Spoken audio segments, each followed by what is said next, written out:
This is a show about my heroes and their legacies, the legacies they're making and the ones they're breaking. These are their stories of successes and failures. These are their journeys. This is their legacy. This is Successor.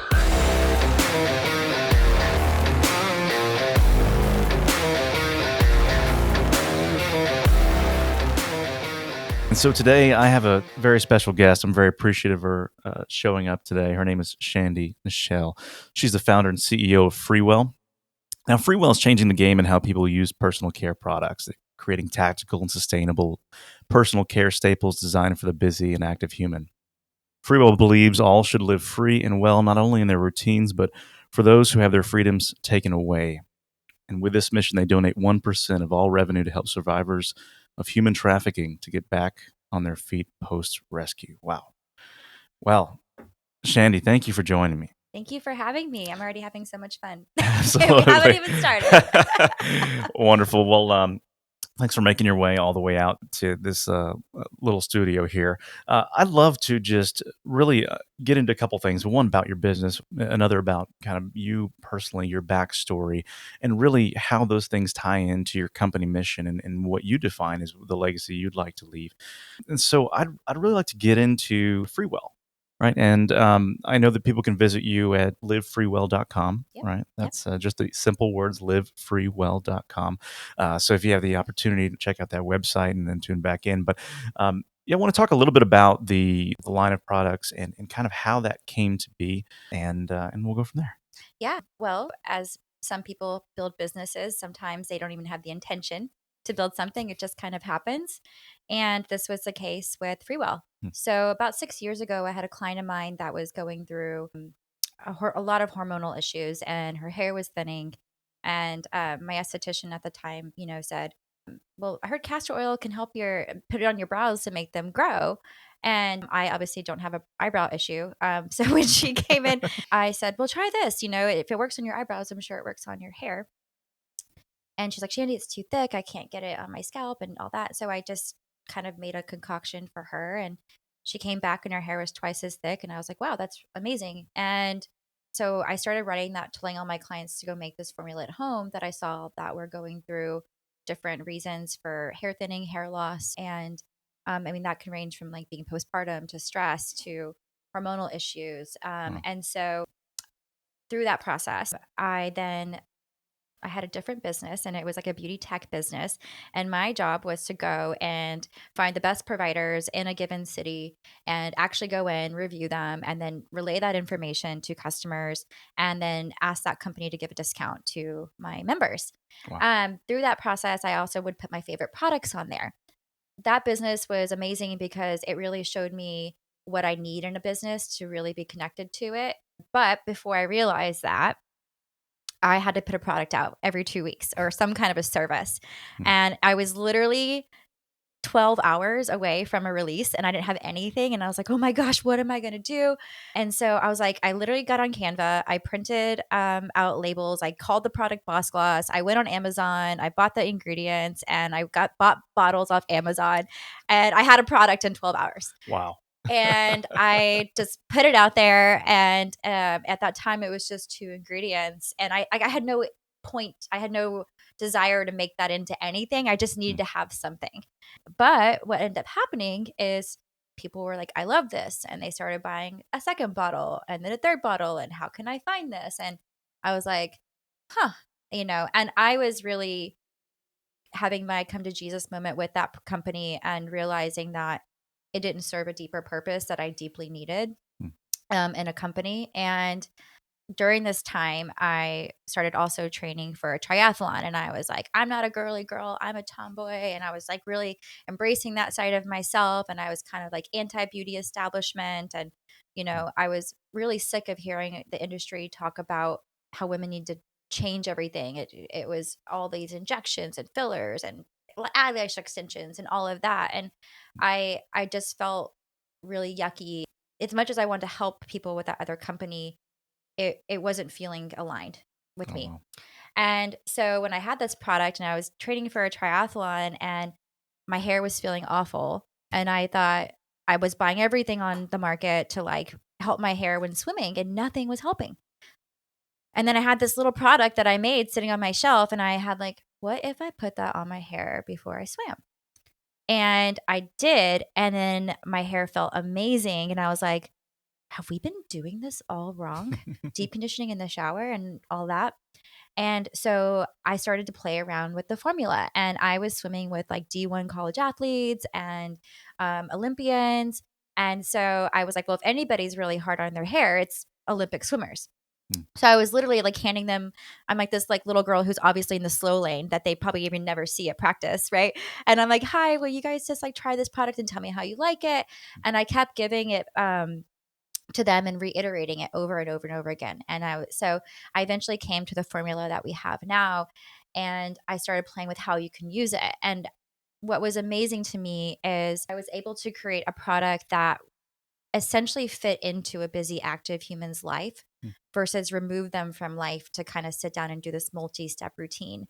Mm. And, I think in the beauty industry, we're like, oh, it's self-care when you sit and do a tissue mask or a hair treatment. And I didn't really feel like that. But Mm. self-care to me was getting in the pool at 5 a.m. and doing that for myself, or it was meditating, or it was going for a run, or it was calling a friend that I knew was going through a hard time. And so like I wanted to redefine what self-care looked like. Mm. And for me, this product just can tag along. Yeah. Yeah. And it's been really cool. And now it's just kind of turned into what it is now. But that's how it started. So Wow. yeah. That's really cool. And I kind of think you touched on something there about convenience, right? And Yeah. that can be part of your self-care routine as well, right? Convenience. We have all these grab and go products. I'm hooked on them. If I want to pre-workout, something's almost ready to go almost instantly, right? Yeah. If I want, post-workout recovery, something's ready to go instantly. Yeah. Some of these products are geared that way, but self-care has very much been take time out of your day. Yes. Right? Yes. And that's I neat to love see that. I love that you talked about pre-workout, because I joke that this is pre-workout for your hair, because you literally put it on before you work out. Yeah, And yeah, so that's really funny.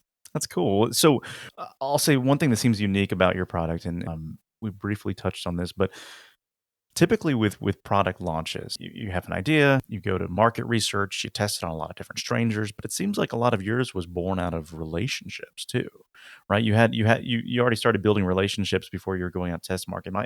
Did I hear that correctly? Well, I do think that there is many ways to get to a finish line, right? Like, and mine was I was like building it as it was happening. I was Mm. testing the market as I was building it. So Okay. I was selling it as version one already.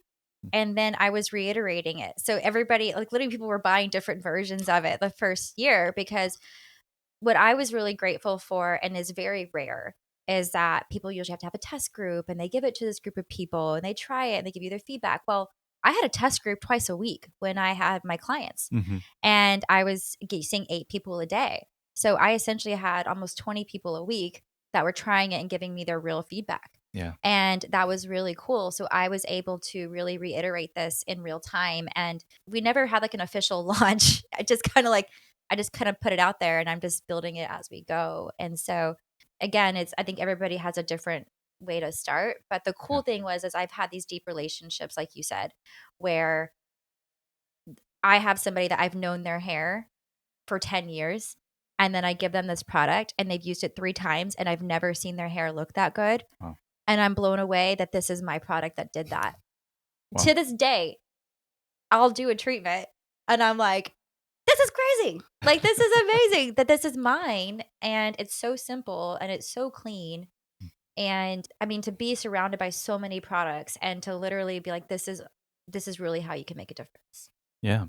Yeah, so do you find that it would have been scarier being in the situation where you're promoting and selling products to people you know, or promoting and selling products to people that maybe you didn't know? I think for me, it's actually the people that I don't know. I'm a really good one-on-one person, like I actually love just sitting one-on-one with people. Yeah. But I'm also can get in front of a 200, 300 people and do public speaking. And it's really like always that fear of rejection, Hmm.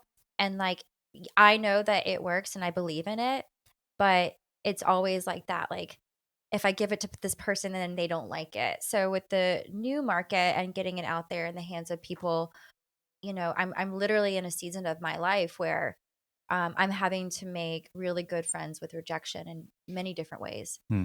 And just how do I handle that? Hmm. And there's going to be people who are like, I just don't like it. But I do want to talk about the success of it because you're able to get real time honest feedback. Yeah, Where do they tell you that your product is succeeding where others have maybe failed them in the past? What's different? the results. Yeah. That's it. Hmm. I really don't think that you can sell a product that doesn't give people results. And what that's all we need, Yeah. and people to actually come back and tell me like this really changed my hair, and I don't use dry shampoo anymore, and I can never get my hair to grow, or um it's easy to fit into my schedule. But it really is based on results, and that is ultimately what you want for your customer, is for them to use your product and then their life is just better after, and whatever that way looks like, as you as a company who's building a product. Well, yeah, it makes sense. I bet there's a lot of people out there that wish that they had products that give results. I know. It certainly makes your job easier. You said you started Fix with. my whole life product.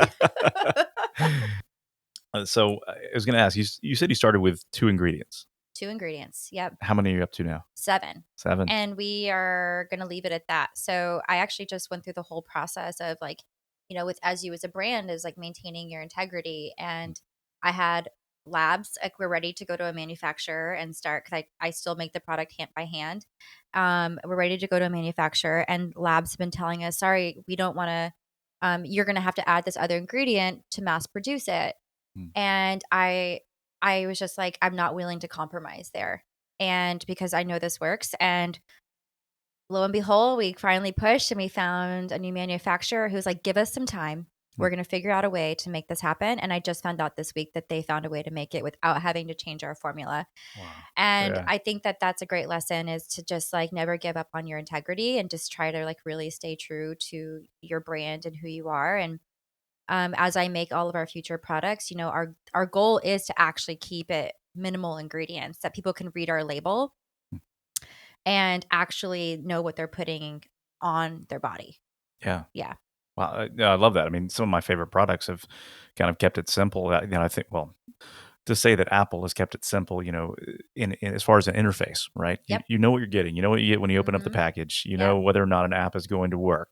Whereas competitors said let's do everything. They said no, let's do these few things really really well. Yep. And so I have an affinity for products like that, Well, and you're where I my can. customer, honestly. You really are. Like we're a type of person, like we're driven, active people.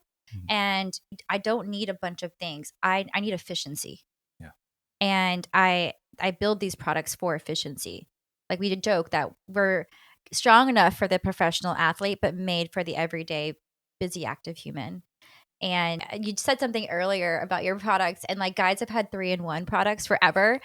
And I'm like, I'm gonna make this for women now too. Like our products are for men and women, but girls, like we need 3-in-1, Yeah. Yeah, it's certainly convenient, but it takes up less shelf space. But I think that the 3-in-1 products that I have used are not great products. I And also can't pronounce half the ingredients, so yeah. you know. Yeah, exactly, exactly. And I mean, that's where we really are distinct in the industry is, I can have a chemist tell me add all these different ingredients, and I'm like, no, our rule is this, and this is how we operate. Like these are our standard operating procedures, and we're going to find a way to make it work. I love it. You talk about integrity, and I think that kind of plays into this next category, which is sustainability. Yeah. And I started doing a little bit of, let's call it high level research, but I'm a little bit dumb on sustainability. I can get in the weeds and research this all, but I still don't always understand where everything goes, where everything comes from. By the time I feel like I know, I feel like I'm wrong. So let's talk a little bit about what your mission is around sustainability, how your product is playing into that, and how we can support that. I really think what you just shared is actually the sentiment of a lot of people. Mm. It's I don't really understand it. I don't really know what's happening, and that's kind of how we're looking at it. Like I said, our customer is the busy, active human, and the the process of like holding a bottle, you're about to get rid of it, and you have that little pang of anxiety of, do I recycle this or not? I don't know. And it's kind of like this feeling. Have you had that Oh before? yeah, Yeah, especially at Whole Foods when there's like 5 different bins, and I'm like, oh boy. I know. I know. And so I pay attention to that because I'm that person too, where I love beautiful packaging and I buy a product and I love it when I buy it and I get that high that it's beautiful. And then I get the low. And the low is when I have to get rid of that product. Mm, And I feel guilty that I bought this product that is probably going to end up in a landfill. mm, And so I really wanted to be the brand that you get that high from when you buy the product and it's beautiful and you like the way it looks on your counter, but then there's no time spent thinking, can I recycle this? mm, And the way we do that is with aluminum. And aluminum is infinitely recyclable. It's also extremely lightweight. So we have our aluminum refill, which we just launched 2 weeks ago. And we hope that our whole model is that every initial bottle you buy is essentially like a lifetime bottle. We're even going to reiterate on this one and make this one um, even more durable, even more sustainable. Like we're kind of like we're on a budget right now. This is the best we can do at this stage. And so, but how do we keep improving that process? And for me, I also work in a salon and I see the shelves are just full of products. And I'm just like, I know that half of this, if not all of it, is what the data says is that 70% ends up in landfills. mm. And whether that's because of the confusion or whether it's just because it's not actually recyclable. Yeah, And so I think just making it effortless for the consumer is one of the ways that we want to do that. that's really cool. And I'll say I love the sleek packaging. It's simple. I prefer things that are not busy. It's why I always wear a black T-shirt all the time. Is because Yes. I know what I'm going to Yes. get. Yeah. I know it matches with everything. I know. Yeah. Yeah. But I love it from my perspective. That's very appealing. Yeah. So it looks like there's been a lot of time and effort put into that. Actually, there's a funny story about that. I agree with you. I'm the same way with branding. I'm a branding junkie. Like I love the way Apple did things. Like I feel like you and I have very similar tastes in that sense. I was having a conversation with someone recently. So initially, when I wanted to design this bottle, it was going to be all ocean and like all this stuff. And then we get the price of that, and I was like, we cannot afford that. And so they said, okay, you can afford one color, and that's it, and on the bottle. And so I was like, all right, I guess that's what we got to do. And I cried for my bottle design that I wanted. But one of the cool things is as an entrepreneur, I have to understand when to bob and weave Mhm. and kind of when to let something go and when to push hard, like pushing hard on our integrity of our ingredients, but kind of letting go of this dream bottle, Mm. that I had in my head. And um, so to hear that is great because that was one of the things that I just had to let go and trust. And actually, what ends up happening is the consumer's like, I actually really like that. And then I realized, oh, I didn't need to have this like elaborately designed bottle. Yeah, So, yeah. yeah, so that's a funny story about our aluminum bottle. Well, it's really cool, and I mean, well, I could say that even if they didn't refill it with your product, it looks like it has so many more uses, which goes to say something about its sustainability, right? Yeah, So, yeah. I know. Actually, today, so I have a bunch of them on my kitchen table right now, and cannot find my, travel coffee mug anywhere. And I was like, maybe I'll just put it in that and just bring it with me. so that's good. These are the kind of products that we need right here. Right? You know. Yeah. Well, I was doing a little bit of research, right? And you sent over some statistics to me that surprised me. It said that 353 million tons of plastic waste generation. Wow. And it says 40% coming from packaging. Right. I heard about this group a couple months ago called Waste Plan. They're out of South Africa, and their clients, been able to take all their clients' waste and reduce it down to their landfill percentage to 11% of what they take Wow. in. Wow. And so they're able to recycle 30%, and then 59% has been recovered and converted to energy and other things. That's amazing. This It's is in Africa? This is in South Africa, yeah. And it's called Waste Plan. And the reason I bring them up is because, you have to look at it obviously from from a convenience standpoint, how convenient it is it to actually get rid of my trash, right? The Right. people that are handling your everything you dispose of, are they, what are their best practices? What are their Right. practices and standards? And also what you're purchasing, right? And so I think it's nice to look at it from a not only a consuming standpoint, but then post consumer, I do love standpoint. that. I do love that. So I'd love to share that, and I'll share that with my listeners too, because I think this is a really cool model, and it's not costing their customers all this extra money for Hmm. this to happen. It's just how they've built their entire business and how they've Yeah. scaled it. So I think it's pretty neat. It is. I mean, you're right. It's really a threefold thing, right? It's like what you actually purchase, Mhm. how is it handled then, and then what does it turn into like Right. later, and how much can we do our part in Hmm. that process? Hmm. And I think that's where we can control a lot of it, is how we do our part personally. Yeah, and you kind of segued perfectly into what my next topic is. Oh, did I? Okay. Yeah, a little bit deeper topic. Not to say that waste is not a very important topic, but another part of your mission Yes. is around human trafficking, and that stood out to me. That's a big one. That is a scary one. One that seems to impact more people than maybe we think it Hmm. does.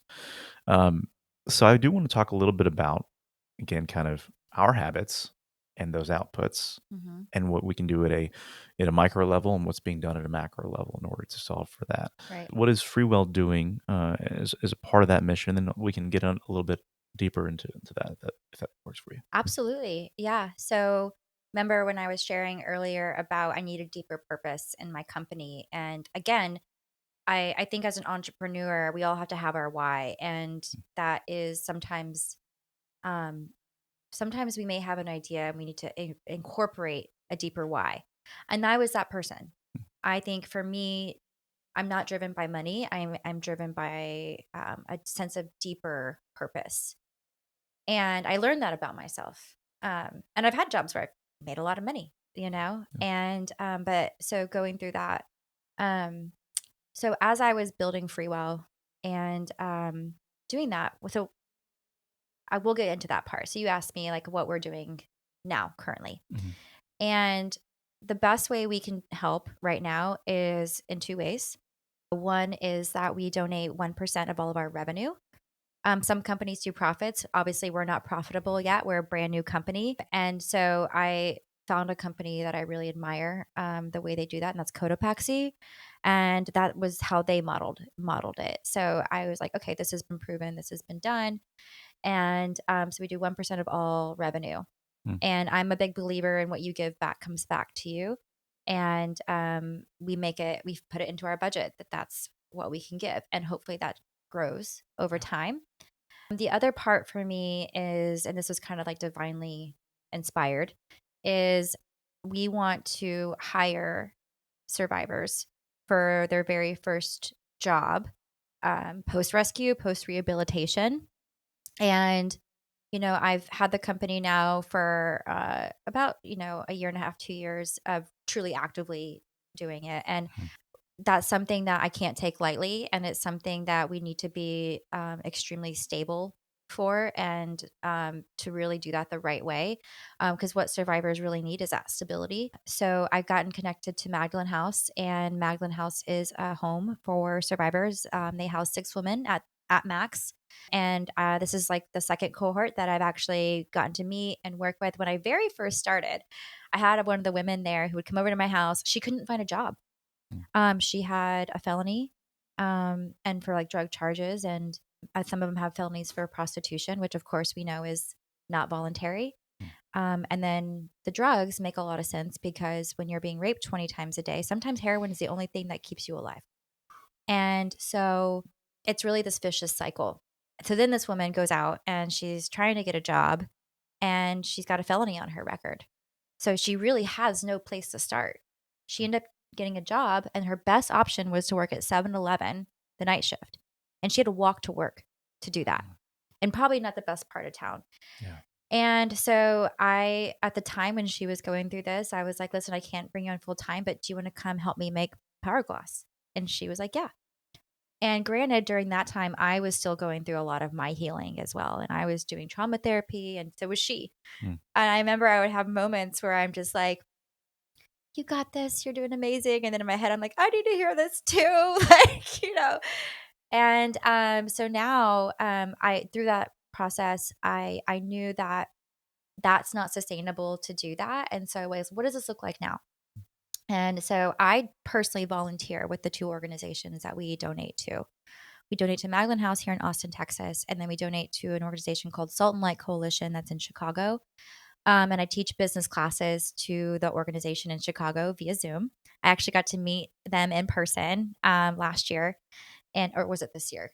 Who knows? I don't know time of day anymore. And with Magdalene House, I now spend time with them every Friday, and I talked to the director, and I was like, "Hey, this is where we are. This is where you are. How do we come together? And we really want to build a job program, but what does it look like today? How can we go ahead and start this?" Mm. And so we're really happy that after kind of co-working together and thinking of a solution, the end of September, we're launching our FREEWELL Workday. And the women, it's completely voluntary. So, like, if they want to come, they can, and they get paid for that entire day. And they're going to kind of work at FreeWell for a day. And they are going to sit with me, and we're going to pack boxes, and we're going to show them how we make product. And then they're going to sit with our head of go-to-market strategy, who launched Beats by Dre and Honest Beauty and like all this stuff. And they're going to sit and like learn from her and how she did that. And Wow. then they're going to sit with our fractional CFO and financial advisor, and she was the head of finance at Orbe, and she's going to teach these women about how you run the finances of a business, and our chief of staff, who's just my angel. And so she's and so that's how we start today. My goal is to, say in 5 years, is that we have 50 survivors Wow. working for us. I believe in quality over quantity. So whether that looks like maybe the best quality is 10, Hmm. but maybe we have 50 that have come through our program, Yeah. and that we're donating thousands and thousands and thousands of dollars to these organizations to where they can do what they do very well, Yeah. um, and do it more. And Wow. that's how we do that. That's really cool. I love hearing that. Even if it's just one, right? Oh It'd my probably gosh, be worth that's it, right? yep. I remember actually one time when I went to Haiti, and I was working at an orphanage, and I was so overwhelmed with that's also an interesting sustainability story, but I was so overwhelmed. And I was like, how do I help? How do I help? And I was just holding this little girl, and I just heard, you just start with one person, Mm. and you just start there. Yeah. And as I build this, I just remember that it's not it's it's to start with impacting one person. Yeah. Yeah. Wow. So when we talk about trafficking and exploitation, is that something that is incredibly common here in the U.S. as well, or is Yes. it only internationally? So, are there hot spots? Is it because of something? Yeah, What's the? California and Texas, I believe, are the biggest Hmm. hotspots for it. And what I will say is that it's huge in America, and it's in plain sight, which is even Mhm. more alarming. So once I started getting into learning about human trafficking, I got connected to a woman who worked for the Texas Attorney General's office organized crime department, which covered human trafficking. Hmm. And she said the best place to start, especially as a Texan, is to watch this documentary called Be the One. And it Wow. shows firsthand what it's like, what trafficking looks like in the US, and even more so here in Texas. So, a prime example of that was on the documentary. There was this really nice neighborhood in the Woodlands, Hmm. and the families all, it's a gated neighborhood. The Mhm. families are all sitting out there. They bring out their chairs. They sit in their little cul-de-sac, and like the kids are playing in the yard, and you're just hanging with. It's like you being here at your house and hanging out with your kids in the front yard. And one of the things you asked me is like, how do you spot trafficking as a citizen and Mhm. help? And this is a prime example of that as well. And the dad of one of these families just kind of noticed that all these strange cars just kept showing up at this house Hmm. on their street, like ranging from Maseratis to broken down trucks. And he thought that was strange. So he went and bought a hunting cam and put it on his house, and was tracking all these random vehicles that were going to this house. And then he ended up typing in that address online, and it was a brothel. And they were trafficking women there, literally in the neighborhood in the Woodlands. And, that's how close it can be. Yeah. And, like I said, the woman that was working with me, she was sold on Craigslist 20 times a day. And she was coerced into, like, her friends, like, hey, let's go to this house, my friend's house. They ended up locking her up and selling her on Craigslist 20 times a day. Oh. And yeah, and she tried to escape twice. And like I said, they get these women hooked on drugs, or they're just doing drugs to get through the day. Yeah. And she, of course, then you start going with withdrawals if you escape. And then that pimp then has told everybody, if you see this girl, send her my way. Mm-hmm. So that girl's obviously going through withdrawals. She finds a dealer, and that dealer is like, hey, buddy, your girl's here. And they come and they took her. And I'm so proud of her. She's doing amazing now. And she went through Magdalene House, and she's doing phenomenal, and just like, such an inspiration. I mean, on my hard days, I remember these are hard days, but I am so filled with gratitude for every day of my life. Like, these are basic freedoms that we have.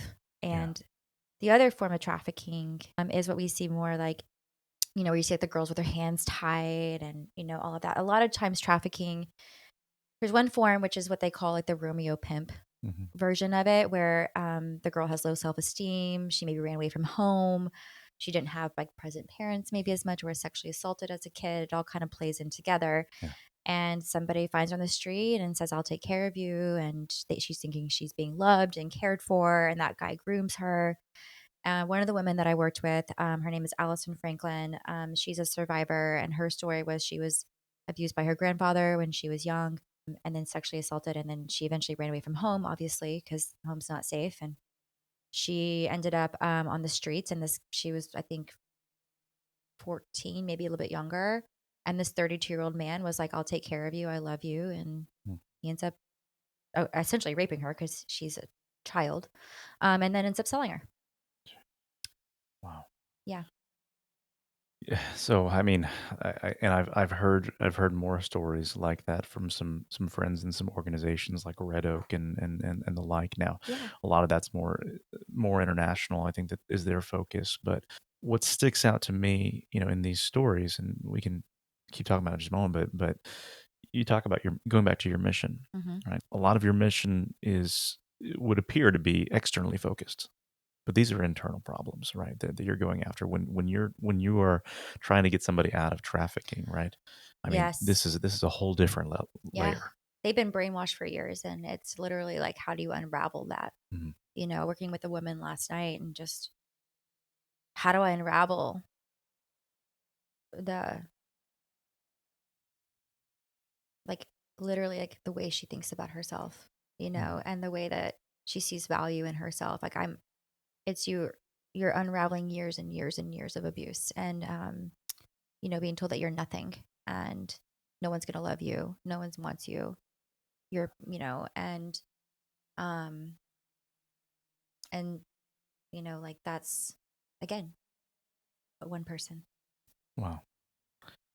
I'm um I'm just blown away by these stories, and it's hard to kind of reshift and refocus after stories like that, right? Because you Yeah. just kind of need a minute to take it Yeah. all in. I do want to kind of focus on also things that maybe we don't know about, because you mentioned something to me that I had to start doing a little bit of research on, and that was the Yazidi women. Yes. Yes. Can we talk about that for a minute? Yes.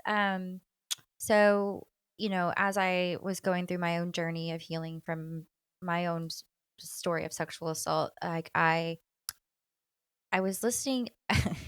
I was like, I'm going to be a human rights lawyer, and I'm going to go save women all over the world. Like, I was also newly sober, and apparently that's a thing. Like, try to go and like replace drinking with like getting a law degree. I don't know. And, and I was like researching anybody who was like working in this, and I stumbled across this one podcast of a woman that runs a initiative called Nadia's Initiative, and I was like, well, who's this woman Nadia? Hmm. And Nadia Murad is a Yazidi woman. So back in 2014, when ISIS came into Kocho, Iraq, but they essentially killed most of the men and boys, and they took all the women who were technically of age, whatever that they considered that to be. And there's still 2,800 women who are being still held captive as sex slaves and children Hmm. by ISIS. And when I read Nadia's book, so Nadia was one of those women, and she's one of the very few women who was able to escape. Hmm. And so I'm reading her book, and Nadia, before this happened, she's talking about her life, and her dream was to be a hairstylist. Hmm. And I get chills every time I think about that because I'm a hairstylist, and I'm like, oh wow, this woman across the world, in Iraq, like that's her dream. And the fact that we just don't talk about that, and that's another form of trafficking, which is I took a whole course at Stanford on women's health and human rights, and I really wanted to learn deeper about how all this is. So when I look at what's happening in America, and then I also look about what's happening across the pond somewhere else, and these women, wartime crimes trafficking is huge. I mean, if you think about all the women that were brutally raped multiple times in Rwanda during the genocide there. And so now what Nadia Murad is doing is she is working with Amal Clooney. She's part of the UN, and they're working on bringing ISIS to justice and charging them for sexual war crimes. And I could be wrong, but I believe it just happened. And they're trying to restore these women, that the few that have been able to go back to Kocho. I mean, all the men are dead. No one was there like to support them. And so it's, to me, that's a deeper purpose that I have, is like I do want to work on trafficking here in America on the level we can with the FREEWELL, but my next chapter of my life is doing things, I think, on a much broader scale with that. Yeah, the stories were baffling to me because I had never heard of it. Right, exactly. A lot of Yeah, people haven't, like, right. you know. And what was amazing, just a little quick tidbit that I promise comes back in the end, but one of the former prisoners of ISIS and was a sex slave of ISIS. She was talking about how conversion was a requirement, and Mhm. and the reason that it was justified they were captured is because they did not practice the same religion, and so they had to convert them to Islam, and began to ask her about that. She's like, "So how did that feel?" She's like, I went through the tasks, but that doesn't mean that it affected me in my heart." Mm. And and that phrase stuck with me because it played out in her life with where because of that situation, she had to really understand who she was. She had to understand what her purpose That's was, amazing. Yeah. right? And being reconnected to her purpose after this atrocity, these Yeah. atrocities, including never being able to see her mother again. Her father's gone, and she's got a brother that she's able to reconnect with. But Wow. it was just, Yeah. I mean, one of the things I saw that the Yazidi women are doing now is this boxing club. Have you seen this? What? Yeah, it was coolest thing. I'll share. I'll share all these links we've been talking Oh about. my gosh, I But love that. yeah, so they basically decided to start this boxing club where it's not only empowering, right, from a defense and self defense standpoint, but also just a mental health perspective. And Yeah. so you've got all these Yazidi women that are getting Oh together my and god. and and just boxing it I out in the love gym. this. I love this. Yeah, I don't know if you know this, but I dabble in jujitsu and Muay Thai. I just started and doing that. I did not know And that. so that makes me so happy. Yeah, that's amazing. That's amazing. I mean, honestly, I think that that is a thing. Yeah. I think that women getting into martial arts after being sexually assaulted is definitely empowering. I mean, I've Wow. done it. Like I box off and on for 10 years, but that is so cool. I love that. I will get there one day. I will be in Yazidi at one point. I know that. Yeah, I don't even know how to begin to dabble in. I mean, I could dabble in the martial arts part, but dabbling in the trafficking piece, I'm just I'd have to figure out how to come to terms with Yeah. even dealing with that or being present in that. I think that just like the sustainability thing, right? I mean, obviously, we're not a basic company. We're like, let's tackle two of the biggest issues in the world with our company. You know, that's how I roll. Um, I think it's an easy place to get overwhelmed. And I understand that with people. It's so broad. There's so many definitions of trafficking in it. There's slave labor, it's not just women. It's men too. It's children. It affects everybody. And it's educating yourself is painful. Hmm. It's something you can't unsee. And I think the way that it's hard to process and see those things, and I try to give people grace, but I also try to encourage them to take a look, Yeah. and the more you educate yourself, the more that, like I said, you could be the guy who's sitting in his driveway who's noticing something a little strange. Hmm. And that's how you as an active citizen can do that. But I think it's also learning more about it, and just how can you help? I Hmm. do believe that we're all called to help in different ways. Yeah. I personally don't like to give my money. I think that's weird, but I love to give my time. Hmm. I mean, obviously I'm giving money through my company, but I'm a person who'd rather like get in there and do the Yeah. work. But there's some people that just really can give money, Yeah. and we're all called to do that differently because both are so needed. Yeah. And it, like I said, it's one of those things that you can't unsee, but it's one of the things that you actually can make a difference. And it's just, again, like one little thing that you can do. Yeah. I'd say it's probably much easier for me to give my money than my time. Yeah. Yeah. And also it's easier to give my money and say, we'll let those people handle it. All Yeah. right. Yeah. And rather than get my hands dirty and Yeah. get emotionally involved, right? It's a lot easier to just Yeah. give the Yeah. money and go. Yeah. I would encourage people to get a little emotionally involved Yeah. a little bit, because I mean, you have 2 daughters, and Yeah. that's every reason why, Yeah. you know? And you kind of segued into something that I want to briefly touch on from a not a victim standpoint, but a perpetrator standpoint. Right. One of my passions is about the fatherless homes, right? Mhm. And there's 25 million children in the U.S. that don't have a biological father present. And a couple of statistics a few statistics that stuck out to me was that fatherless children are 14 times more likely to become rapists. Daughters without biological fathers are 900 times more vulnerable to sexual abuse. And then you start getting into prison statistics: 85% of youth in prison, and 60% of youth suicides, and 71% of high school dropouts. These numbers are staggering. Mhm. And I think going back to kind of like sustainability, right? How do you work on the problem from both sides? Right. Yeah. I remember I went to this organization here in Austin, and it was like a volunteer program. This was probably like ten years ago. And it was like essentially like a orientation. Mhm. And they're talking about this and this, what they do on the after. And I remember raising my hand and being like, how do you stop this before it even starts? Yeah. How do you cut the snake off at the head? That's a very good question, and like I think about my own story, right? Like about my rapist, and how did he become that, And there will be a point in my life when I will actually dig deeper into that. I have connections to his brother, and actually the very last night I drank, I wrote his brother. And I want to say, I want to talk to you about your brother. And so that will come later, because again, I want to know why. Like, why did one brother become this amazing father husband, Mm. and then one became a rapist and a murderer? Yeah. I think that the data and the stats that you have behind that is that is something that we absolutely need to look at. And I can honestly say that I haven't veered down that path Yeah. quite yet. Well, So I mean, you can't take on the whole world. what do you mean?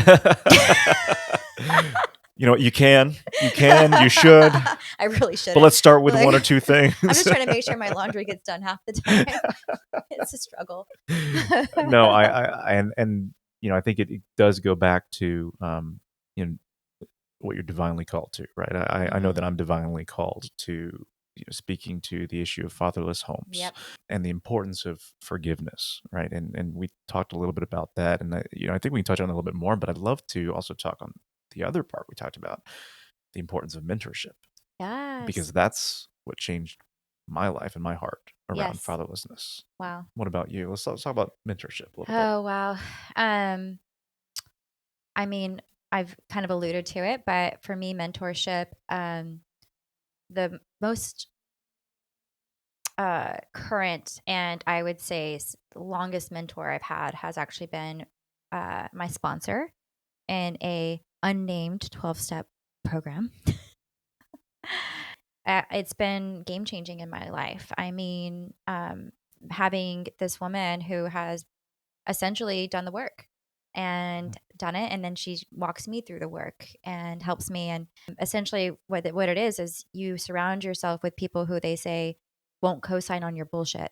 Hmm. And I've realized when you asked me to come on this podcast, and I was really thinking about the mentors that I am drawn to and the people that kind of show up in my life that I really respect are the actual people who call me on my stuff. Hmm.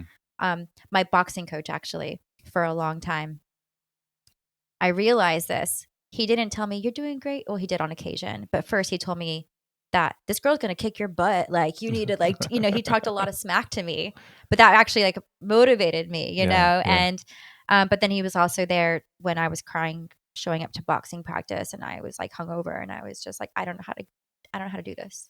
Like, Oh, I don't know how to do this. yeah. And he was sober, and he would just sit with me and like talk with me and talk about his process. And, now, like I said, with my sponsor, like I literally have a woman. One of the reasons we want mentors is because we want, in some way, shape, or form, what they have, Hmm. right? Mm-hmm. How did they get there? Yeah. And she's proven that she's done that. And I'm amazed by her. She's such an inspiration to me. And, she's really shown up in the way when I remember one distinct situation where she gave me advice and I didn't want to take it. And I was like, I'm breaking up with you. But, I was thinking all these things. And she goes, you know what, Shandy? You're just going to do what you want to do. That's like the worst thing you can ever say to me. And I was like, oh, and as much as I hated it and as much as I wanted to do what I wanted to do, which obviously was a pattern that didn't serve me, Mhm. I listened to her.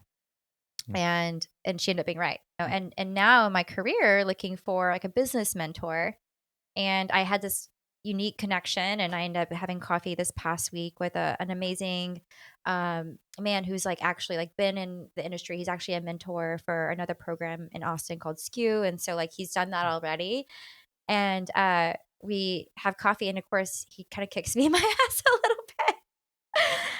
Yeah. And I go, do you by chance want to mentor me? And he's like, I'd love to. And just such a nice person. And, I was like, it's funny how you ask for it. And I feel like if you really put it out there, because like, how do I go about getting a mentor? And like, like, how does that even go? But so for me, having mentors is having someone who deeply cares about you Hmm. and your success and can also tell it to you straight.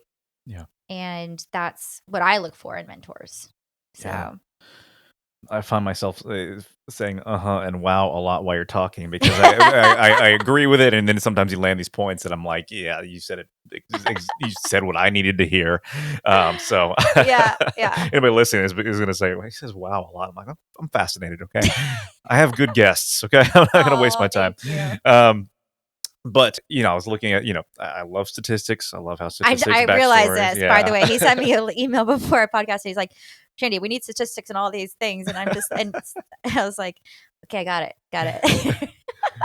The one there's a couple that stuck out to me, but one specifically is that for at-risk youth that have a mentor, they're 130% more likely to hold leadership positions. Wow. That is just incredible to me. Wow. You want to go to Vegas with those odds, right? Right. Wow, that's amazing. And the 78% more likely to volunteer regularly. Mm. 90% say are interested in becoming mentors themselves. I believe that. Yes, actually. So one of the rules of my program is that in order to sponsor somebody, you have to be sponsored. Hmm.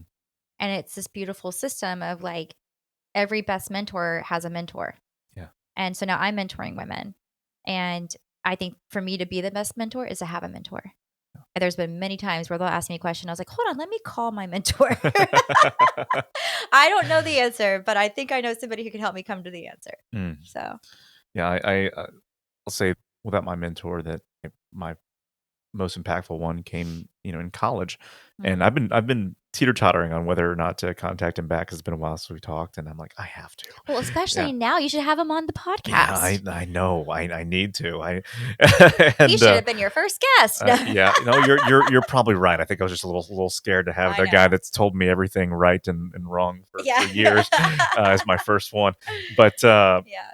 what he did that was just fascinating to me is that, he was my roommate's dad, Mm-hmm. and he called me out before. I don't think we were even, close at the time. He started calling me out pretty early, and I'm Mm-hmm. like, "Oh, I don't like this, Yeah. but I want to challenge this guy." But the more I would challenge him, the more I found myself to be wrong. That's it, right?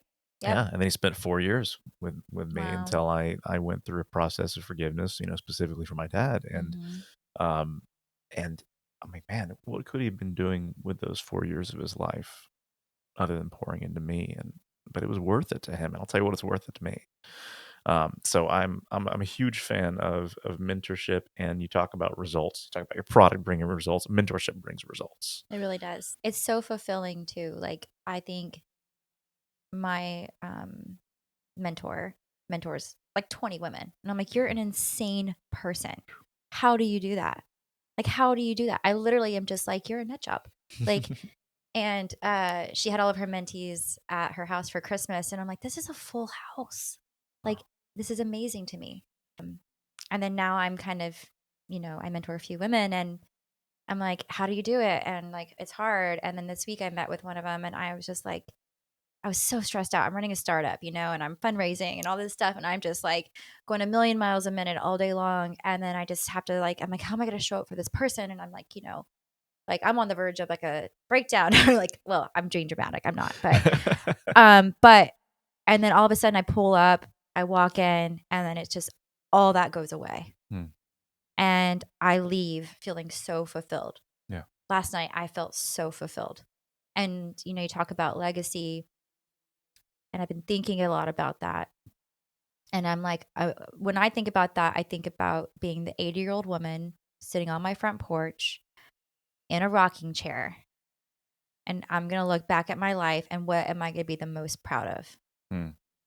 And I'm trying to be that person now Yeah. for that 80-year-old woman that I'm going to be, like where she looks back and, she could live in a trailer or she could live in a mansion. We'll see how this business turns out. Just kidding. But in her heart, what is she most proud of? And I know it's the work that I'm doing with the survivors and the way that I'm changing, like to see my products on the shelves for other people and to be like, do you remember when we used to do and use products this way? Hmm. And then FREEWELL is the company that changed that, Yeah. So It makes me think of my pastor was talking about this lady that was in her 80s, and she was in a nursing home, and she requested to move to a new nursing home, with her family. And family said, why you why do you want to move? She's like, oh, I've already talked to everybody here about Jesus. And so she's out on her third nursing home now.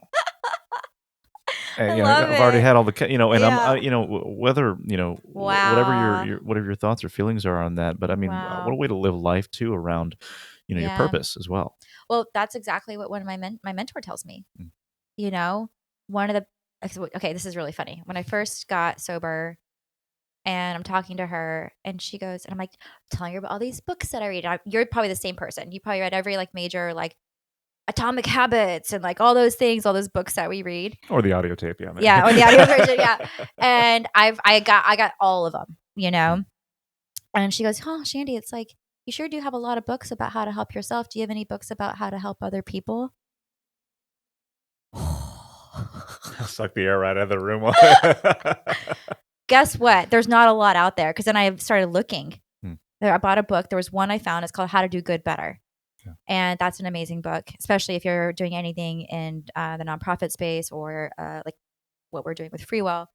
And it shows like how to really give back in a great way and not just like on your white girl, white horse walking into whatever situation. Yeah. And but yeah, that really got me thinking. So one of the attributes of the 12-step program is when you're in self, that's typically when you're the most unhappiest Hmm. because you're just ruminating about yourself. And they say, go be of service, Hmm. which is very hard to do in that moment because you're like, woe is me at that moment. Just like yesterday, I was Mhm. like stressing out and I was like, oh my gosh, like, like it's just like go, go, go, go, go. And then all of a sudden I do this and I'm like, oh, that's, there's a benefit to it. There's Hmm. a benefit to being a mentor. But yeah, it was really interesting. They say, like, what are you actually doing for others Yeah. today? What are you packing into the stream of life? Hmm. Every day you ask yourself that question. I mean, it goes back. I mean, to use a religious reference again, a biblical reference is go and feed my sheep. He keeps, determined. He's Yeah. determined to ruminate on his problems, and Jesus is like, go Yeah. and feed my sheep. It's an age old solution, right? Is to step out of your own worries and your own issues, and Yeah. it'll straighten up your life real quick. Yeah. Just a few months ago, I was just really like kind of like down in the dumps about dating and just like that whole thing. And I was like, I quit. I'm done. Like, never doing this again. And my sponsor was like, go be of service, Hmm. go pour into women. And I literally got asked to do a haircut at Magdalene House. And that has now spurred me being way more involved. I was kind of like, I had taken a step back of like actually working with the women as much and was focusing on like growing the business more. Hmm. But thankfully, I got asked to do that haircut. And now I have all this opportunity to be of service. And um, she was right. Go be of service. Stop worrying about boys. And now I'm so busy. I literally like, I don't even want to date now. I'm like so busy, And so it's just funny how that works, right? Now Yeah. it'll probably happen, right? That's how it happened for me. It was Oh, really? it was when I was like, I'm done dating. I'm just gonna, go do my own thing for a while. And then this beautiful woman just comes into my view. I'm like, Aw. I'm gonna meet her. And Oh, I love and we just that. kept running into each other, and she kept Yeah. saying no to dates, and I wore it down. It took a while, but Yeah. You're not a quitter. persistence. Yeah. um, but I mean, talk about constant service. Marriage Mhm. and kids. I mean, if I need an attitude adjustment, go spend time around them, and it gets me out of my problems real quick. Yeah. Yeah. Not because they are problems, but serving people, right? Is Yeah. is is just takes you away from your own needs for a few minutes or Yeah. a little while. It's So interesting because, like, I'm part of a gratitude text thread, and the times that I actually, this kind of plays into that. Uh, when I want to call my mentor, there's times when I don't want to call my mentor because I don't want to hear what they have to say. And my rule is I call them twice. Hmm.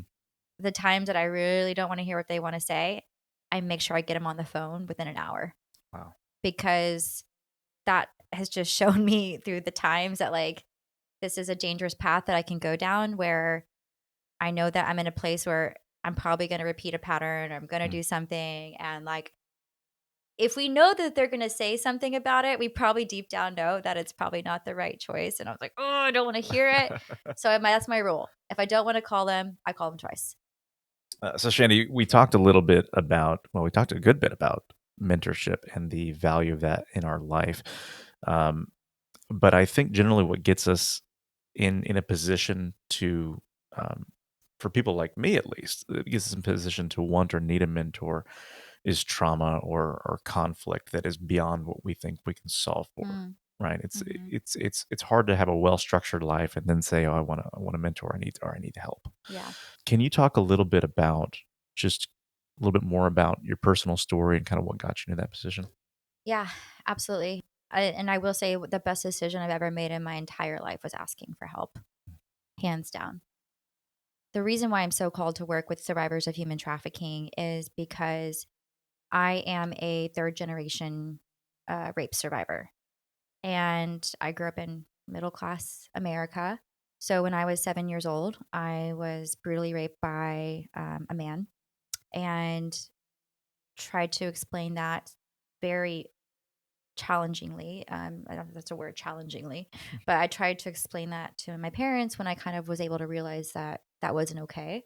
That's around like 11, 12. And I just couldn't find the words to tell my parents. I just, Mm, it's so much shame. How do you tell your dad that mm, something like that happened to you? And I don't think I was even able to really verbally process it. Um, and so I just felt super kind of like abandoned in that situation, but have since like I've had a story that I played my whole life about that day. That day it happened and the day that I told my parents. And now I actually know what happened on that day for them. Hmm. And we had very different perspectives where I thought I said something and they said, you said it was just an attempt. So I felt super abandoned for many years that I was never done. And then around 18, 19 years old, I'm sitting with my grandma and I tell her about what happened. And she goes, well, sweetheart, you know what happened to him, right? And I go, no. And she goes, well, he's on death row for rape and murder. And that kind of leads me down a path of zero self-worth, just like the guilt, because it had happened after I'd said something and, it just not down a healthy path. Even though I was always able to maintain a very successful business, I was just so broken inside and was like struggling. And then I finally just couldn't anymore. So around 30 years old, at the top of my game, running my hair business, I start kind of looking at what happened to me, and I was like, "Is like has this affected me?" And just like all of that, and Mm. that's when I started drinking, because I cracked a little bit of that situation. I mean, I remember thinking like, "How do people become alcoholics?" And then I felt like God's like, "Oh, just wait, you'll find out, and then you're gonna help other people." But like, it was like, I would work all day in the salon, and I would come home, and I would just be like, I was go, go, go, go, go. I didn't have to think about it. And then right when I would stop, like I would have this overwhelming sense of anxiety. And the only thing that would kind of like help me go to sleep or turn my brain off was having a glass of wine, which ended up turning into a bottle of wine every night, Mm. and that was just wash and repeat every day. And I lived like that for a few years. And finally, I was just like, I'm so broken. I'm so broken. Like, I can't do this anymore. I've had thoughts of suicide. I've had, when we talk about someone being a sexual assault survivor, it really is like you survive because there are so many of us, men and women, who have taken their own life, who have died from drugs, who have drinking and drove, who have not survived it. Yeah. And I'm one of the lucky ones, and that's not everybody's story, but it's I was finally at a place where I was like, I just can't anymore. And here I was, Miss Independent, running my own business. I was petrified to ask for help because I was afraid of the label that would come when I asked for help. Yeah. I'm now going to be labeled an alcoholic. I'm now going to be labeled someone who can't get their act together. Like it's like all these things that prevent us from getting help. It's our pride. Yeah. And I remember watching this documentary of Elton John on Oprah. And he's like, I had sold millions of records. I had sold out arenas. I had millions of dollars in the bank. And this is the one thing I couldn't conquer. Mm. And he's like, I had to ask for help. And he realized that his pride was going to kill him. I was so concerned about these labels Yeah. that I know a lot of military vets who go through that where they don't want to be labeled like PTSD trauma from that. And like there's people, who've had it when they were younger and they're like, I don't want people to look at me differently. And my biggest thing was I didn't want to be seen as damaged goods, Mm. you know? Yeah. Like it's my dirty secret that this happened. And if you find out, then you're going to realize I'm broken. Mm. Finally, you just can't anymore. I couldn't anymore. I was exhausted. I was broken. And I finally just asked for help. And that was the best thing I've ever done. And what I can do now by sharing my story is I will tell you this right now. Every investor meeting I go into, every person I go on a date with, anything I do, like those labels are actually like badges of honor now that I get to carry. Mm. And I'm so proud of them. And like to be able to say that I've overcome these things and that I went through something really hard. It's hard to go through those things. It's also really hard to go through the work from those things. Yeah. But I'm so glad I did. Mm. And I was so badly looking for someone to share that experience and talk about it. Mm. And I just really couldn't find anybody, that was talking about going through rape or sexual assault as a kid and was still a successful person today or had other struggles. And, Actually, I take that back. Dax Shepard is somebody who has done that. And it was really refreshing and amazing. And that did actually help me get sober, was hearing him talk. And so, I choose to be public about it. I choose to talk about it because I never know if my story can help one other person. And I am like in a completely different place in my life now, because I asked for help. So just having the ability to do that. And now I can, I was trying to help people with my company before I got the help, Yeah. And I remember like talking to a therapist. I'm like, I really want to help survivors and blah blah blah. And like, in my head, I just kind of heard, God say like, "Girl, you need to help yourself first. You can't help anybody." And so I did. I put everything on hold. I put this business on hold. Thankfully, COVID happened at that time. Yeah. I was given the space. I was given the time. Hmm. I had like no money in the bank because of COVID. I was a hairstylist. I was already living paycheck to paycheck to support this business. And literally the universe conspired and I got 8 sessions of EMDR trauma therapy for free because I lived at the time with my girlfriend who her company supported anybody in the household for mental services. But that never would have happened had I not asked for help. And so, like I said, just sitting with this woman this week and literally seeing that she is, I know where she's at. I know what she's going through, and I can actually kind of be a friend next to her and help her through that. I definitely appreciate you sharing that. I know it's a vulnerable thing to talk about, but I will say also that I say it very clearly at the beginning of this podcast. I get to interview people that are my personal heroes, Aw. and I think that is something heroic to be able to share that and not be a victim but a victor, right? And not be and be a mentor to other people that are going through that and help bring Yeah. them out of silence, right? Yeah. I lived in the victim mentality for a long time. And I realized I had to change it from victim to survivor because Mm. even just in your head mentally, when you change that verbiage, that's exactly what I told her yesterday when we were talking. And I said, you have to realize that you're a survivor. But when you play victim mode, that's you stay in that place. Yeah. And she was like, "Whoa." And I was like, "Yeah, it's amazing. Just go play the Beyonce song. I'm a survivor. Like, do it." you know? So, On the other side of the coin, it's stigmatized among men too to talk about, yes. sexual assault, and so I'd be curious as to how that conversation progresses through some of these podcasts as well, Yeah. Yeah. because I've got my own thoughts on that to share. Yeah. But Yeah. I I really admire the journey that you've taken, and the whether it was push, pull, or drag or voluntarily, I think it was all three. All three were there. Yeah. um, but there's something to be said for responding, and then also saying, well, this is now a part of my mission, my personal mission, and my brand's mission. Yeah, that's so interesting because it's like I don't think a lot of us like I remember back in the day, but it's like find your purpose, and I was like, that's so stressful. I'm just trying to like get through the day. Like, what's my purpose? Like, that's even more. And one of the things that really stood out for me is, you know, I didn't even know what that was until I knew what that was. Hmm. And I mean, I didn't even have that purpose until I was like, I'm almost 40 years old now. But they say God doesn't call the qualified; He qualifies the called. Hmm. And that is like, so the days that I have when I'm like, I'm not qualified, and then I was like, oh, I remember that, you know, Yeah. like it will show up for me and the opportunities, I believe that when you take that little leap of faith and you take that little step that God's like, okay, I'm going to show up tenfold now for that. And that's kind of been like all these scary moments that I've had in my life of just like taking that one little really scary baby step. Right. Yeah. And then it's just like, and then it shows up. I can't add to that.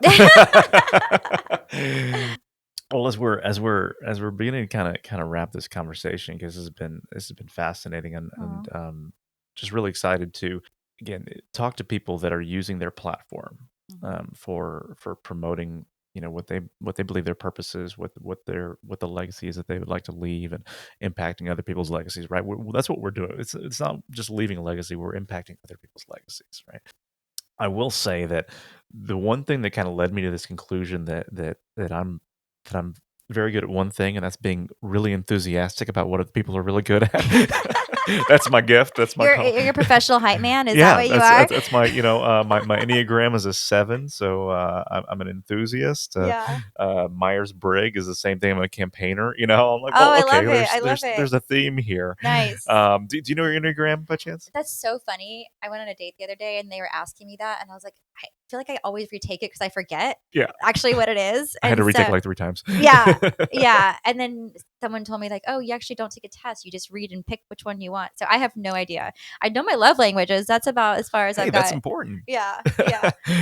No, But I love it just because it's really it's revealing, and what I like about Enneagram specifically is it's based off of your number is typically based off of childhood trauma and experiences. That's wow. what ultimately defines Do you think your that number. looking at me, you can figure out which one I am, maybe? I'm not good enough at it, no. But you know what? We're gonna do a little bonus, I gotta side take it. Instagram stream where we're gonna talk about it or something. My Okay. Enneagram. Knowing my personality, I'm gonna be like, no, that's wrong. Just because like I'm such a rebel, Yeah. and something. That actually might play into your number. Yeah, probably. Yeah, they're like, oh, you're a 2, obviously, right? Like, I don't know. No, it's neat. I don't think it's an end all be all or the problem solver, but I think it's revealing, right? To look at all of these different personality types and kind of look at you can see where you overlap on a lot of different ones maybe, but then you see that one and you're like, oh, I can't disagree with any of these. That's a problem. Yeah. Well, what's interesting is so we essentially kind of do that in the 12-step program is where we kind of go in and we talk about all of our resentments, and then your mentor sits down and says, okay, well, here are your character defects. Hmm. And then we work on those, and here's a funny one. Here's a great one. So every so often you spot check and you like, when you have resentments, you write your inventory on it and you do all that. And my favorite thing to do is I think the character defects is a very strong word. Uh, so I like to say these are our defense mechanisms. These are things that we've done to somewhat protect ourselves, and maybe they did serve us for a little bit, but now that they don't serve us anymore.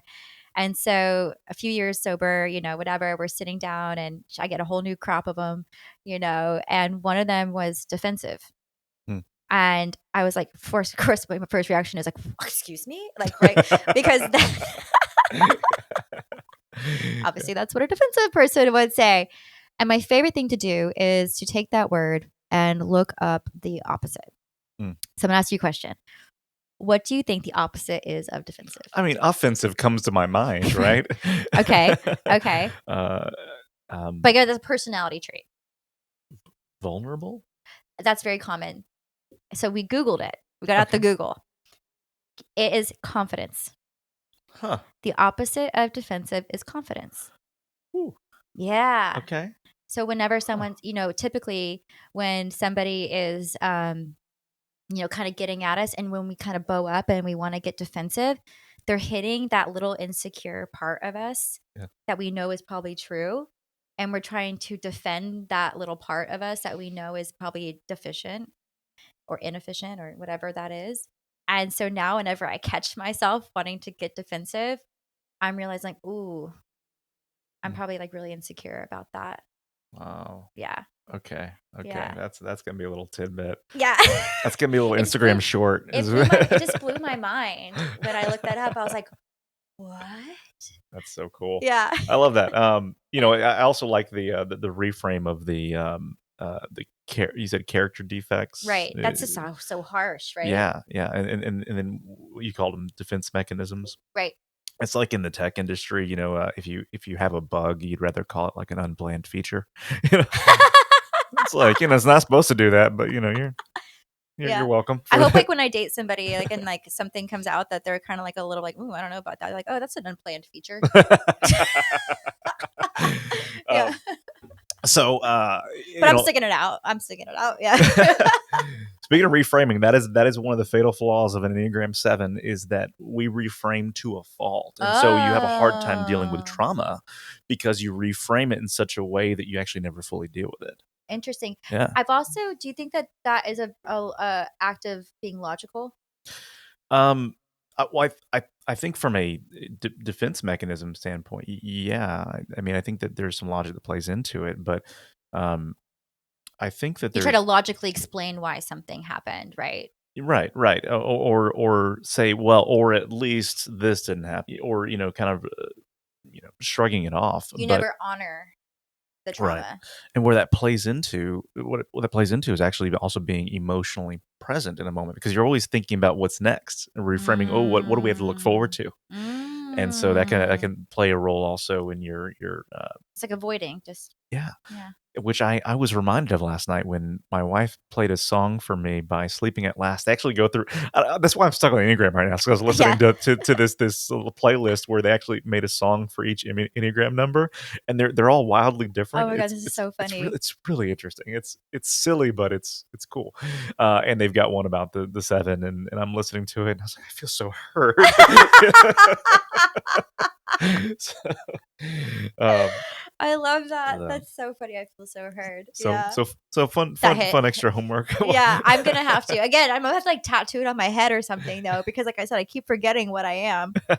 That will be one, right? Like that's a number. If you keep forgetting your number, you're this number. Sure, yeah. I want to kind of wind it up with a couple questions, right? Because you talked about real briefly to about books, Right. and about books to help others from a career perspective. Though, what do you think was the one that probably shaped you the most, or were there any that stood out for you? Yeah, so I remember seeing this question on the email. And I mean, obviously I've had like emotional books that I've read that have, kind of helped me. Uh I think the most impactful book in my life has been the book The Four Agreements. Mm, And that was actually a really cool story of how I got it. But it's a very simple book that just helps you just navigate life in general. You can read it in a day, you can listen to it, but essentially the four agreements are to don't take anything personally, don't make assumptions, always do your best and use your word impeccably. Literally, this bracelet is the four agreements on oh, it. that's cool. And, it's really like, don't make assumptions, like don't assume anything. A lot of our problems come because we build this whole scenario in our head of like why this happened, Yeah. or and then to take things personally, um we internalize something, but we instead of being like, now if someone yells at me, I'm like, what's going on today, are you okay? Mm, And or just noticing that, or when I notice that when I'm kind of being nasty to somebody, that it's usually because something's not going on right with me at that moment. And then the other one is use your word impeccably. Like, how are you using your word in the world? mm, Like that's again, like we have a choice every day to choose what we put into the world. And that's easily done with just our words. You know, are you saying something negative? Are we putting somebody down? Are we putting ourselves down? And the one is always do your best. And that's when I feel like that's really showing me right now where, I think one of my great assets as an entrepreneur is the fact that I'm really hard on myself. I would say one of my defects as an entrepreneur is that I'm really hard on myself. And so just trying to like I talked to somebody the other day and they're like, "You're way ahead of the game where you are." And I was like, "I don't feel like that at all." Like oh, and yep. so I remember we met with somebody and she's like, "I've met with really big brands," and she's like, "You guys are the most put together organized team." And I'm like looking up, is she talking about us? Like, because we don't ever feel like that, right? Yeah, yeah. And so I would say that always do your best is like the one that's showing up for me. So that's a book. That's the book that I've also gifted the most. That's cool. That's Yeah, cool. it's really good. All right, I'm gonna have to check that out. I know it's not the first time I've heard that either. Hmm. So I It's guess, a rereader. yeah. Yeah. Okay, sounds like somebody's trying to tell me something. Then Yeah. okay. All right, fun little book question, Oh, and I cool. got this from a friend, Pat Hazel, who's got a cool podcast, and he I think it's called his podcast is called Creativity and Captivity or something. I'm gonna reference it in the Mm, notes. I'm gonna have a lot of links to share in the notes. It's gonna be yeah. insane. Yeah. Okay, surprise book question. Because he uses this one, I love it. What is your coma reading material like? Who, if you want somebody to read bedside to you while you're in a coma, what would that book be? This is it's a lot to process. Okay. So Yeah, I know. It's, okay, yeah. if I was bedside in a No, coma. no, you're in a coma and someone's bedside reading to you. Yeah, Right, right, right, right, right. right, Sorry. right. I I feel like that's a really interesting question. I feel like I love biographies and Mm. autobiographies. I feel like those are the ones that I just crush through. I'm currently trying to read Leonardo da Vinci's autobiography. Wait, biography. Which one's the one where someone's writing it about somebody? It's the It'd be biography. biography because auto would be. I'm doing it right. You're writing your own biography. Got it. It's I a I don't know. Someone's gonna fact check me. yeah. It's kind of like when you like how there's like those one things in life you never know which like you always confuse them. I Yes. think biography is when someone writes it about you. So it's a biography of Leonardo da Vinci, and it's just so I would say that would be the book that I would ask them to read to me. Okay. It's because I love it because it's so historical and he's such an interesting person, and I've already been like relating to him a lot and how he is as a person. And I think as entrepreneurs we always think that like we're kind of messed up, and then we like read about another person like that and we're like, oh, we're okay. Mm. Like, we're just a weird breed. Yeah. But that one, plus also I'd love someone to read it to me because it's like this thick. Yeah. Yeah, That's so cool. Bruno in Tacoma is the perfect time just to knock that one out. Yeah, there you So go. There you go. No, and I love the question because it's what are the things that you wouldn't mind hearing over and over that might shape who you are or how you're different when you wake up. Basically, that's the implication. I think. I don't know. He never really gave me an explanation as I why he was asked that thinking question, about it but I from a love it. logical explanation of like just like, oh, I can't sit down and read this whole book, so might as well get it done while I'm in a coma. Yeah, you know what? See, that's a great reason to have parameters around the question because Yeah, So, yeah, yeah. so are there any final thoughts? We've covered a lot today. Yeah. It's a surprising amount. Anywhere from product to sustainability to mission to personal story to mentorship. Is there anything else that you'd like to add or that would like to just recap? And if not, that's okay. Yes. I would absolutely say that, like I said, FREEWELL Power Gloss is for anybody, man, woman, no matter your gender, race. Like Power Gloss is designed to be for the every human. So just give it a go, try it. I mean, even if you hate it, 1% of your purchase is going to go to help survivors, but I'm pretty sure you'll love it. How I always like to end everything that I do on a public platform is that I I always want to extend a hand. So if anybody out there is going through a hard time or has been sexually assaulted, they've never gotten help, or maybe they tried to get help, they've never said it out loud, they've never taken that step to like getting help, then you can just simply write us on Instagram, or you can email me. It's shandy@livefreewell.com. I will always be of service to help another survivor next to me and help give you resources. I am available. So That's awesome. Thank you so much, Shandy. I really appreciate your time, your insight, just the service you provide to the community mhm. around you. I heard great things before we ever met. So, again, when you get the chance, go to livefreewell.com. Take a look at the products, the mission, and get connected. And I just encourage you to reconsider the way that you purchase products like that. Yeah. Around a real mission, around real sustainability, around real results. Shandy, thank you. Evan, thank you so, so much. You crushed your first podcast. I'm going to tell you, you did a great job. I could talk to you all day. This was so fun. I'm very grateful and honored that you gave me the opportunity to share my story and FREEWELL story. And I think you're doing some amazing things. So Thank you, thank Shandy. you. Well, it was a pleasure, it was an honor, and really looking forward to hopefully future interviews too. I would love that. All right. Thank you, Evan. Thanks, Shandy. This is Successor.